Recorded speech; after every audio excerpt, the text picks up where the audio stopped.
নমস্কার বন্ধুরা, আমি শ্রাবণী। আমি চলে এসেছি আরও একটি রেসিপি নিয়ে। চলো রেসিপিটি তাহলে একবার দেখে নিই। আজকে রেসিপি পাকা পেঁপে মাখা। পাকা পেঁপে কেটে নেওয়ার পর যদি এইভাবে মশলা দিয়ে বানানো হয় তাহলে যারা পেঁপে খেতে পছন্দ করে না তারাও খেয়ে নেবে। এখানে আমি একটা পাকা পেঁপে নিয়েছি। পেঁপেটাকে প্রথমে খুব ভালো করে ধুয়ে নিয়েছি। গোটা পেঁপেকে কেটে দু টুকরো করে নিয়েছি। পেঁপের মধ্যে থেকে বীজগুলোকে চামচ দিয়ে সরিয়ে নিয়েছি।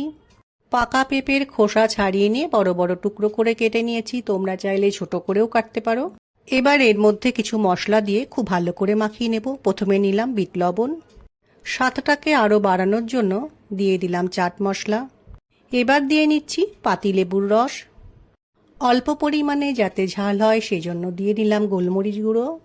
এখন একটা চামচের সাহায্যে পাকা পেঁপের সঙ্গে সমস্ত মশলা মাখিয়ে মিনিট 5 রেখে দেব। অনেক সময় পেঁপের মধ্যে একটু তেতো ভাব থাকে, এইভাবে মাখিয়ে খেলে একটুও তেতো লাগবে না। অনেক বাচ্চা পাকা পেঁপে খেতে চায় না, তাদেরকে এইভাবে বানিয়ে দিলে তারা খেয়ে নেবে।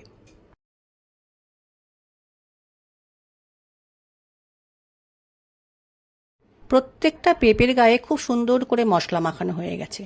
এভাবে মশলা মাখিয়ে মিনিট 10 রেখে দিয়ে তারপর পেঁপে মাখাটা খেলে তার স্বাদটা কিন্তু আরও ভালো লাগে।